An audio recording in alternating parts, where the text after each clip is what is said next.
Cristo victorioso. Raramente se recuerda que una de las razones por las que Jesucristo vino a este mundo fue para vencer a Satanás. En parte, este olvido se debe a que algunos de nuestros contemporáneos no se encuentran muy a gusto con las referencias al diablo. Mencionarlo siquiera coloca inmediatamente a los que lo hacen en una posición trasnochada y caduca. No está precisamente de moda creer en la existencia de Satanás y, si aparece, es a modo de caricatura o burla. Aún así, otros tantos, siguen creyendo en el diablo y sus poderes. Lo vemos en las diversas formas que adopta el ocultismo en nuestros días. En sus cartas del diablo a su sobrino el escritor C.S. Lewis resumió admirablemente nuestras modernas actitudes frente a Satanás. En lo que se refiere a los diablos, la raza humana puede caer en dos errores iguales y de signo opuesto. Uno consiste en no creer en su existencia. El otro, en creer en los diablos y sentir por ellos un interés excesivo y malsano. Los diablos se sienten igualmente halagados por ambos errores, y acogen con idéntico entusiasmo a un materialista que a un hechicero. En la Biblia, Satanás aparece como el gran enemigo de Dios. Si Dios es el autor de la vida, el diablo lo es de la muerte. Sin anular en absoluto la completa responsabilidad humana detrás de los acontecimientos como por ejemplo Auschwitz, o más recientemente las del tirador asesino en las mezquitas de Christchurch en Nueva Zelanda, o los atentados en Sri Lanka contra iglesias cristianas, Jesús apunta al hecho de que las actitudes violentas y homicidas tienen una íntima y oscura relación con la actividad satánica, Juan 8:44.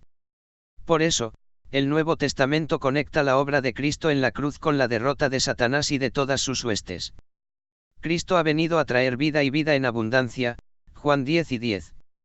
Para sacar a la luz la vida y la inmortalidad, Jesús debía desarmar a Satanás.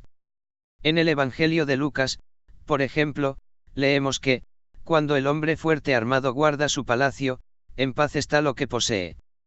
Pero cuando viene otro más fuerte que él y le vence, le quita todas sus armas en que confiaba, y reparte el botín, Lucas 11.21,22. El contexto de estas palabras, que aparecen en los tres evangelios sinópticos, muestra que Jesús tiene en mente a Satanás, también conocido como Belcebú, el príncipe de los demonios. Cristo, por medio de esta ilustración, nos muestra que ha acudido al rescate de los cautivos del diablo, ese malvado usurpador de la creación de Dios. El apóstol Juan lo presenta así: para esto apareció el Hijo de Dios, para deshacer las obras del diablo, 1 Juan 3.8. Juan afirma que todo lo malo que ha hecho el maligno será desbaratado por Jesucristo. El autor de la epístola a los Hebreos también se hace eco de la obra de Cristo con respecto a Satanás, cuando afirma que, así que, por cuanto los hijos participaron de carne y sangre, él también participó de lo mismo, para destruir por medio de la muerte al que tenía el imperio de la muerte, esto es, al diablo, y librar a todos los que por el temor de la muerte estaban durante toda la vida sujetos a servidumbre, Hebreos 4.14,15. Aquí vemos la tremenda compasión de Cristo para una humanidad engañada por Satanás, y sujeta a la muerte y al miedo. Pero, la gran pregunta que tenemos que hacernos es cómo venció Cristo a Satanás. La respuesta que nos dan las mismas escrituras es que lo hizo en la cruz. El pasaje más claro al respecto es el que encontramos en la epístola de Pablo a los Colosenses: y a vosotros, estando muertos en pecados, os dio vida juntamente con él, perdonándoos todos los pecados, anulando el acta de los decretos que había contra nosotros, que nos era contraria, quitándola de en medio y clavándola en la cruz, y despojando a los principados y a las potestades, los exhibió públicamente, triunfando sobre ellos en la cruz, Colosenses 2.13-15. Los principados y las potestades es la manera en la que el apóstol Pablo se refiere a Satanás y a sus ángeles caídos. Estos términos describen el dominio y autoridad del maligno y sus huestes. Solo el Hijo de Dios los puede derrotar. Y lo hizo, sostiene el pasaje, en la cruz. Los seres humanos hemos pecado. Somos culpables. Merecemos recibir el castigo de nuestra transgresión de la ley de Dios, que es la muerte en todas sus dimensiones, espiritual, física y eterna. Pero el texto dice que Cristo nos ha perdonado. Lo hizo en la cruz, al pagar él allí, como nuestro sustituto, las deudas incurridas por nuestros pecados. Al perdonarnos nuestros pecados, nos ha liberado de Satanás y sus poderes. Cristo ha anulado la base de nuestro adversario para acusarnos y pedir la muerte por nuestros pecados, ese acta de los decretos que había contra nosotros y que nos era contraria. Pero, por causa de la obra de Cristo en la cruz, la deuda ha sido cancelada, borrados todos nuestros pecados, exclusivamente por causa del sacrificio de Cristo en el Calvario.